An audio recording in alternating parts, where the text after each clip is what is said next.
Welcome again to the Home CSP bench. Today I'm going to take some time to focus here on the Tiny VCS Wind Trigger edition.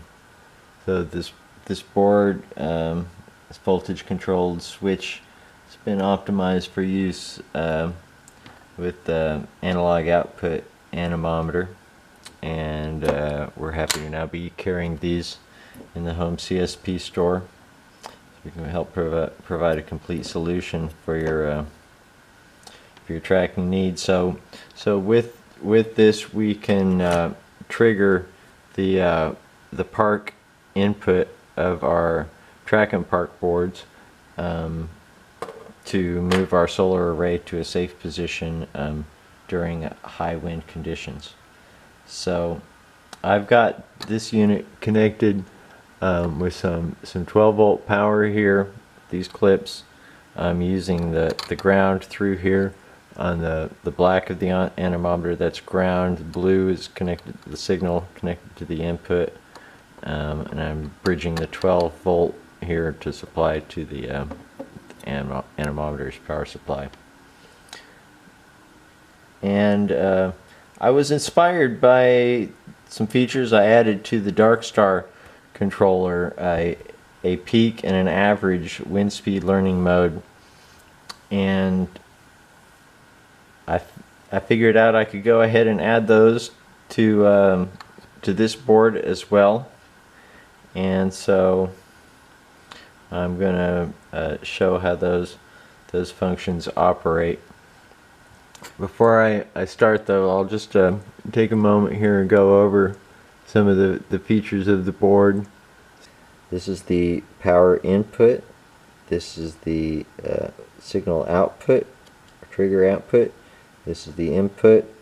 Here we have our buttons, select up and down for programming the set point. This little microprocessors, the brains behind it, little header for programming it. Got a 5 volt regulator there. On the bottom, you can see the polarity clearly marked there for the minus and positive for the input. You can't damage this with 30 volts, but it's got about a 28 volt safety shutoff. It'll go up to 35 volts without damage with this little regulator here.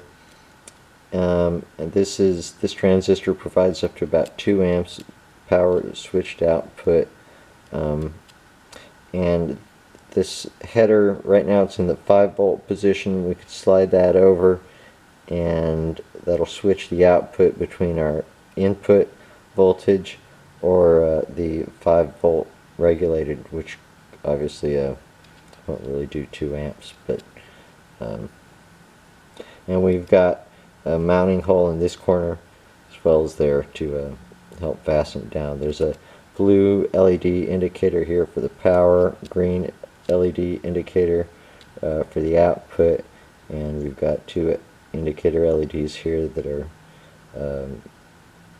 indicate our programming mode and flash the value for us. So that's an overview of the board here. Alright, so now we're going to cover the startup behavior on the board. I'm going to turn power on. Immediately we've got the blue LED power light.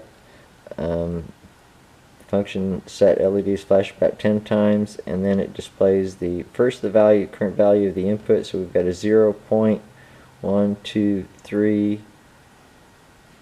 1, 2, 3. So the anemometer right now is 0.33 volts, and our set point is at 0.1, 2, 3, 4, 5, 6. 1, 2, 3, 1, 2. So 0.62 the current value of the set point. Now it's in normal operational mode. So the first use of the select button is to toggle the output for testing purposes. So I need to hold it for just a moment, and then it will toggle that, and it just stays for a second there, but that's really useful for testing purposes. The next mode is the instantaneous selection mode. So I'm going to press and hold until it flashed, and then I released, it flashed, and it's now set the current value of the input as our threshold. So small increase over the current value with just a slight spin of the anemometer there triggered the output. And I'm not sure if this hysteresis will be enough for that to go down or not.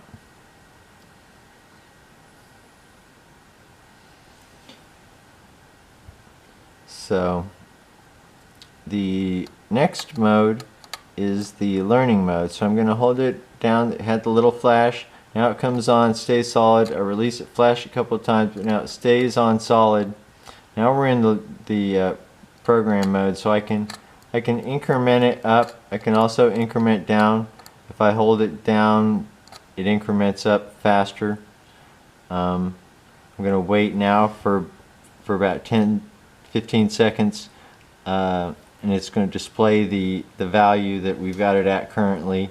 So 0.1, 2, 3, 4, 5, 6, 7, 8. 0.8, 1, 2, 3, 4, 5, 6, 7, 8, 9. So it's at 0.89 right now. I'm just going to bump it up a little bit higher here so we can get a demonstration of a value that has something before the decimal.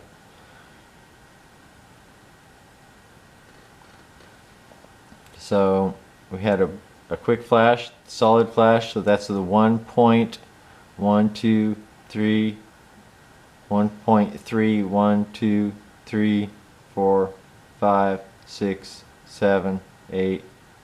So 1.38 is the current threshold now set. So if I'm happy with that, I hold the button down here, a couple seconds, flashes to confirm. It's now saved to EEPROM, and that's the current set point value. Even if we recycle power, that 1.38 or whatever it was. So that was program mode. So the new features of the board are the peak and average modes, and those are accessed by holding the select button for a longer period of time. So first we get the initial flash, solid program mode. Now it's flashing slowly. I release. So the slowly indicates the average learning mode. So over the next minute, the average speed of the LED is going to get used for the set point.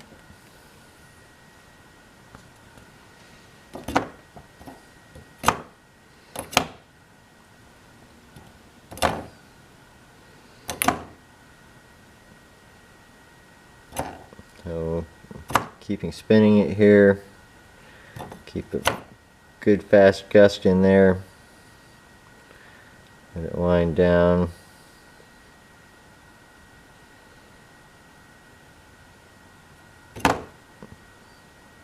Okay, so that was the end of the sampling period. Now it's going to flash the value, so 0.1, 2, 3, 4, 1, 2, 3. So 0.43 was the average value sampled during that period. So I can give it a casual spin here, won't trigger it, a bit faster, and it's more than the average was, and so that triggers the output. If we had that hooked up to track and park board, input here, then that would trigger our park function.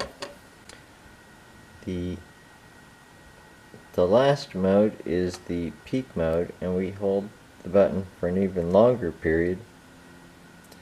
First the solid, slow flash, and the rapid flash and release.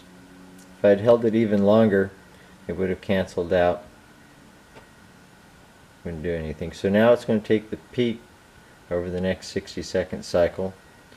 So I can simply give it one good spin like that. Give it a peak.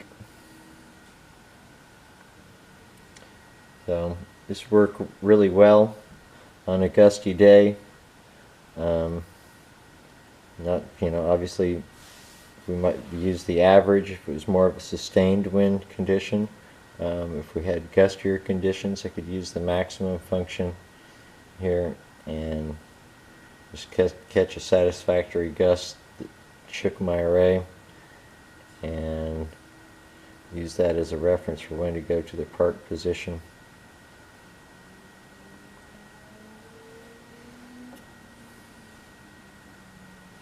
Okay, so that was the end of the period there, and it's going to flash the value 0.12345 6 1 2 3 4 5 6 7 8.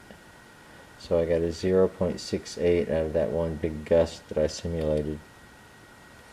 If I give it another moderate spin, a little more firmer spin, not enough to trigger it.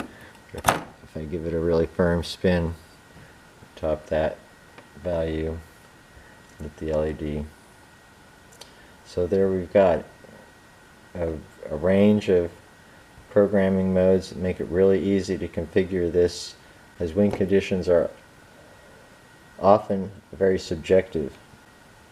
Well, thanks for watching this video. We've covered the features of the Tiny VCS Wind Trigger, and visit the Home CSP store to get this.